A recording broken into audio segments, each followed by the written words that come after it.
नमस्ते, कैसे हैं आप सब लोग। आप सभी लोगों का स्वागत है आपका अपना चैनल रूपा मुखर्जी में। जय कृष्णकाली माँ के जय। कृष्णकाली माँ का आशीर्वाद हम सब के ऊपर हमेशा बना रहे, ये प्रार्थना करती हूँ। देखिए, कृष्णकाली माँ का मंदिर ना हो, इसके लिए बहुत सारे लोगों का कुछ निजी स्वार्थ है, जिसके कारण वो लोग नहीं चाहते कि माँ का मंदिर हो, और इसी सिलसिले में कुछ लोगों के साथ दुश्मनी भी बन चुकी है। लेकिन यहाँ पर एक गौरतलब बात है कि देखिए, ये जो दुश्मनी है, क्या ये माँ के साथ उन लोगों का है? क्योंकि उन लोगों ने इतनी चालाकी से ये काम किया है कि उन लोगों ने कभी किसी का नाम नहीं लिया, माँ का नाम कभी नहीं लिया, माफ़ कीजिएगा, माँ का नाम कभी नहीं लिया। लेकिन मंगला जी के खिलाफ इतने जहर उगरे कि क्या ही कहूँ, अब उसका क्या ही व्याख्यान करूँ। आप लोगों को भी पता है कि क्या चल रहा था कुछ दिनों तक पहले भी। मंगला जी ये नहीं करती, वो नहीं करती, ऐसे करती है, वैसे करती है। अरे करे ना, हम किसके लिए जाते हैं? मंगला जी को पूजा करने के लिए जाते हैं? नहीं, मंगला जी एक मीडियम है हमारे और माँ के बीच में संजोग देने के लिए। अगर आपको त्रिशूल लगवाने हैं तो मंगला जी की ज़रूरत आप सबको पड़ेगी। लेकिन आपको अगर माँ का दर्शन करने जाना है, हालांकि लोग त्रिशूल लगवाने भी जाते हैं, तो ये तो डिपेंड करता है ना कि हम क्या चाहते हैं, हमारा रिश्ता किससे ज़्यादा पक्का हो, भगवान से कि मंगला जी से।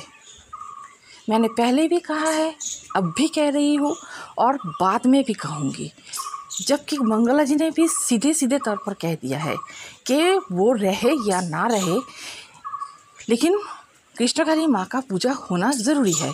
इसीलिए उन्होंने ट्रस्ट किया है, ट्रस्ट का गठन किया है ना। तो फिर रिश्ता तो हमारा माँ से है, तो मंगला जी के पीछे हाथ धोकर पड़ने से क्या मिलेगा? क्योंकि वो पूजा करती है, उनको बहुत ज़्यादा प्रॉफिट मिल रहा है इस पूजा के वजह से।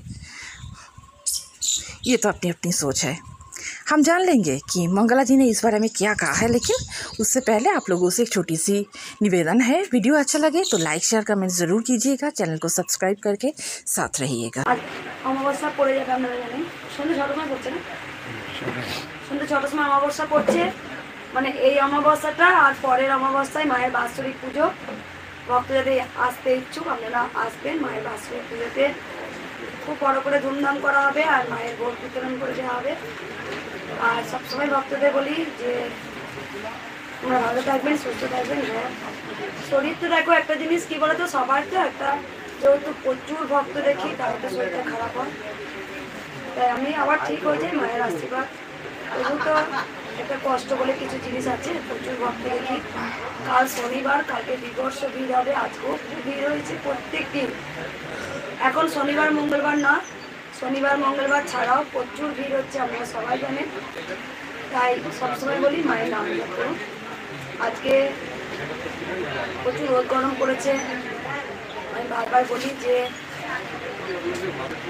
সবাই প্রচুর শরবত করা হচ্ছে, ভক্তদের দুবার তিনবার করে জল দেওয়ার ব্যবস্থা করা হয়েছে। শরবত যারা ভক্তরা বাতাসা দিয়ে যান, সেই বাতাসা গ্লুকন্ডি সবগুলো ভক্তদের জল দান করা হয়। আর মায়ের ভোগ তো রোজ হয়, রোজ মায়ের ভোগ দেওয়া হয়। যেসব ভক্তরা মাকে ভোগ খাওয়ান, অনেক ভক্তরা মাকে ভোগ দেওয়ার জন্যে মাকে ভোগ ইয়ে করেন, তবে নিজেরা আমরা করি। কোনো ভক্তদের ইচ্ছা হয় যে আমি ভক্তদের ভোগ সেবা দেবো, তারাও দেন। আর আমরা তো নিজেরা প্রত্যেক দিন ভোগ দিই, প্রত্যেক দিন যতটা পারি, যতটা সম্ভব করার চেষ্টা করি। আর মন্দির হয়ে গেলে তো মন্দিরে দুবেলা বসে ভক্তদের খাওয়ানোর ব্যবস্থা করা হবে। আর মন্দিরের জন্য রয়েছি আমরা সবাই জানেন, অবশ্যই মন্দির হবে, আপনারা খুব গুড নিউজ পাবেন। আমি সেগুলো প্রকাশ করবো না, ক্যামেরার সামনে অন ক্যামেরায় বলবো না, কারণ আমার ভক্তরাই আমাকে বলে দেন যে মা তুমি অন ক্যামেরায় কিছু বলো না, কারণ তুমি তো জানো মন্দিরটা ভাঙার জন্য উঠে পড়ে লেগেছে, তাই তুমি কিচ্ছু বলো না। তাই আমি কিচ্ছু বলবো না, সবার কাছে সারপ্রাইজ আছে। এটুকু জানবেন যে মায়ের মন্দির হচ্ছে বা হবে, এটুকু জানবেন ব্যাস। কিন্তু মন্দির হবে এটুকু জানবেন, মন্দির হবে, যে আশা নিয়ে আপনারা আমার চোখে স্বপ্ন দেখছেন মঙ্গলা মায়ের মন্দির হবে, তা মন্দির হবে এটুকু জানি, মন্দির হবে। বা কবে আমি কিচ্ছু আপনাদের কাছে বলবো না, সেগুলো যখন আপনাদের কাছে সারপ্রাইজ আছে আমি সেগুলো পরে তুলে দেবো। আমি বলবো না কিছু, ও যে কিছু বলে দেয় নাকি, না আমি কিছু বলবো না। ভক্তগণ, আমার হাজব্যান্ড ওখান থেকে, আমার মহাদেব ওখান থেকে কি আছে আমার দিকে, আমার যেন আমি বলে ফেলি, কিচ্ছু বলবো না, কারণ শক্তিটা মা আমায় দিয়েছেন। আর যুদ্ধ, লড়াই লড়াই, তা আমি কিছু এখন সামনাসামনি কিচ্ছু আনবো না, তোমরা শুধু ওয়েট করে থাকো।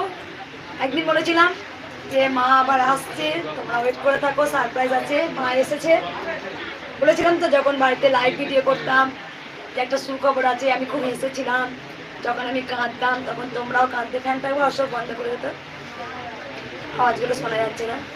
যখন আমি এখানেই সুইচ, এইদিকে একদম সামনেটা, ভক্তগণ, যখন আমি খুব কাঁদতাম, বাড়িতে লাইভ ভিডিও করতাম, যখন মায়ের দরজা বন্ধ করে দিয়েছিল, তখন তোমরা আমার সাথে খুব কেঁদেছিলে। তারপরে যখন মা কবে কৃষ্ণকালী মাকে আবার দেখতে পাবো, আবার দেখতে পাবো, তা আমি বলেছিলাম সারপ্রাইজ আছে, মাকে অবশ্যই তোমরা দেখতে পাবে। তা আমি কথা দিয়েছিলাম, সেই কথা রেখেছি, মাকে তোমরা আবার দেখতে পাচ্ছ, কত লাখো লাখো ভক্ত আসছে, তোমরা সবাই দেখতে পাচ্ছ, মায়ের দরজায় আসছে সবাই পুজো দিতে। তা আমি বকে দিয়ে মারি, যাই করি না কেন, ভক্তরা খুব ভালোবাসেন। অনেকদিন আগে একটা বৃদ্ধ বাবা এসেছিলেন, তা আমি জোর ঠেলে দিয়েছিলাম, কিছু উপায় ছিল না, তখন প্রচুর তো ভিড়, পিছনে যারা থাকেন তারা চান্স পান না, তাই আমি ঠেলে দিয়েছিলাম। তখন ওই ভক্ত বাবা মন্দিরে এসে আমাকে বললেন যে মা, আমি কিন্তু প্রথম দিন তোমার খুব খারাপ ব্যবহার পেয়েছিলাম, আমরা ভাবি কি মঙ্গলা মা এত ভালো, এত ভক্ত সেবা করে, কিন্তু আমি যে এত খারাপ ব্যবহার পেলাম আমি ভাবতে পারিনি। তা বাবা আবার এসে বলছে, মা তুমি আমায় ক্ষমা করে দিও মঙ্গলা মা, তোমায় আমি চিনতে পারিনি,